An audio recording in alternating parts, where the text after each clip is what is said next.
Hello everyone, नवरात्रीच्या सगळ्यांना खूप खूप शुभेच्छा. आपल्या एक्सलन्स लर्निंग झोनमध्ये मी प्रियांका तुम्हा सर्वांचं मनपूर्वक स्वागत करते.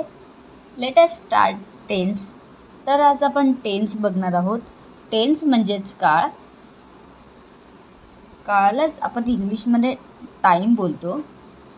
सपोज एखादी घटना काल घडली, आज घडली की उद्या घडणार, दॅट मीन्स टेन्स म्हणजेच काळ.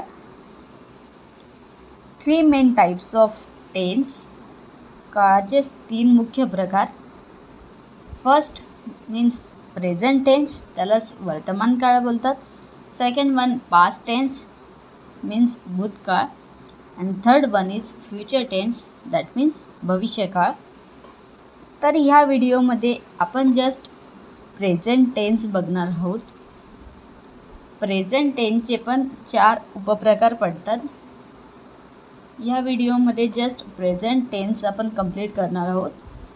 टेन्सचे 3 main types: present tense, past tense and future tense. तर प्रेझेंट टेन्सचे अजून 4 टाइप्स पडतात. First one simple present tense, second one present continuous tense, third one present perfect tense and fourth one present perfect continuous tense. Means simple tense म्हणजे साधा काळ, present continuous म्हणजे अपूर्ण वर्तमान काळ, अँड प्रेझेंट परफेक्ट टेन्स म्हणजे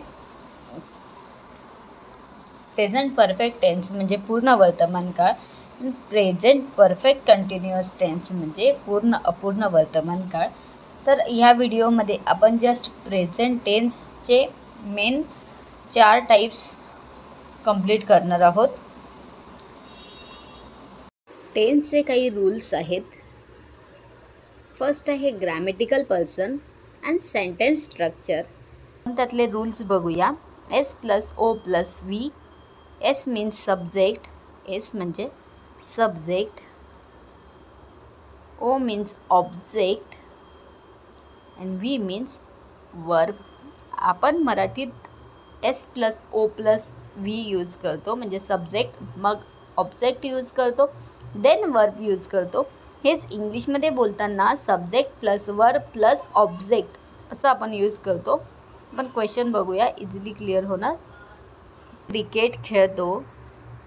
मराठीत बोलताना फर्स्ट एस सब्जेक्ट यूज केला, मी. कोण बोलतं आहे, that means a subject. Cricket, then object use केला अँड देन वर्ब. मराठीत बोलताना subject plus object plus verb use केलं. हेच इंग्लिशमध्ये बोलताना I play cricket. First subject, then verb, cricket, then object use केला. मराठीत बोलताना कधीही subject plus object plus verb. Means खेळतो आहे, हे झालं आपलं वर्ब. काय खेळतो आहे ते झालं कर्म, दॅट मीन्स ऑब्जेक्ट. आणि कोण खेळतं आहे हे झालं आपलं सब्जेक्ट. हे आहे ग्रॅमॅटिकल रूल आपला. टेन्सचा सिंपल प्रेझेंट टेन्स. प्रेझेंट टेन्सचाच एक टाईप, फर्स्ट टाईप आहे सिंपल प्रेझेंट टेन्स. त्यालाच मराठीत म्हणतात साधा वर्तमान काळ. साधा वर्तमान काळ हा आपण रेग्युलर बेसिस, हॅबिट, एखादं रूटीन किंवा फॅक्ट्स सांगण्यासाठी यूज करतो. त्यात एक्झाम्पल्स बघूया. सिंपल प्रेझेंट टेन्स, पृथ्वी गोल आहे, ही झाली आपली फॅक्ट. मी फुटबॉल खेळतो, ही झाली आपली हॅबिट. मी फुटबॉल खेळतो ही आपली हॅबिट आहे, ही झाली फॅक्ट. मी फुटबॉल खेळतो ही झाली आपली हॅबिट.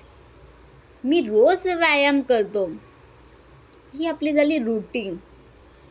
अशा टाईपमध्ये आपण सिंपल प्रेझेंट टेन्स यूज करत असतो.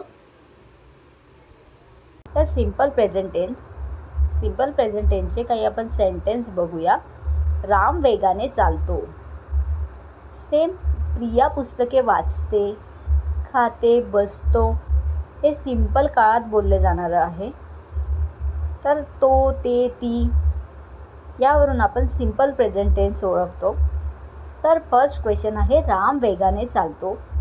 तर राम हा सब्जेक्ट आला, राम हा आपला सब्जेक्ट आला एस. राम वेगाने चालतो. ज्यावेळी आपण वर्बला क्वेश्चन विचारतो किंवा एखाद्या क्रियाला क्वेश्चन विचारतो तो झाला आपला ऑब्जेक्ट. राम वेगाने चालतो. सो चालतो मीन्स वर्ब अँड कसा चालतो तर वेगाने, फास्ट. हे झालं आपलं ऑब्जेक्ट. तर ऑब्जेक्ट ओळखायचा असला तर क्रियापदाला क्वेश्चन विचारल्यास जे उत्तर आपल्याला मिळतं that means object. Second, Priya पुस्तके वाचते. याच्यावर प्रिया हे झालं आपलं सब्जेक्ट. वाचते हे झालं वर्ब मीन्स एखादी ती क्रिया करते आहे, क्रियापद ज्याला आपण म्हणतो. प्रिया काय वाचते तर प्रिया पुस्तके वाचते. पुस्तके हे झालं आपलं ऑब्जेक्ट. सो इंग्लिशमध्ये आपण subject plus object plus subject plus verb plus object असं येतं. हेच आपण मराठीत लिहिताना subject plus object plus verb असं लिहितो. इंग्लिशमध्ये subject plus verb plus object असं असतं. थर्ड वन, बकरी गवत खाते. बकरी गवत खाते. बकरी हे झालं सब्जेक्ट. द गोट इट्स ग्रास. बकरी काय खाते तर ग्रास खाते. ग्रास हे झालं ऑब्जेक्ट. इट मीन्स वर्ब, क्रिया करता आहे खाण्याची, that means subject plus verb plus object. हे झालं आपलं सेंटेन्स सिम्पल प्रेझेंट टेन्सचं. फोर्थ वन, तो खुर्चीवर बसतो. तो खुर्चीवर बसतो हे आपण वर्तमान काळात बोलतो आहोत किंवा जनरल सांगतो आहे, that means a simple present tense. तो हे झालं आपलं सब्जेक्ट एस.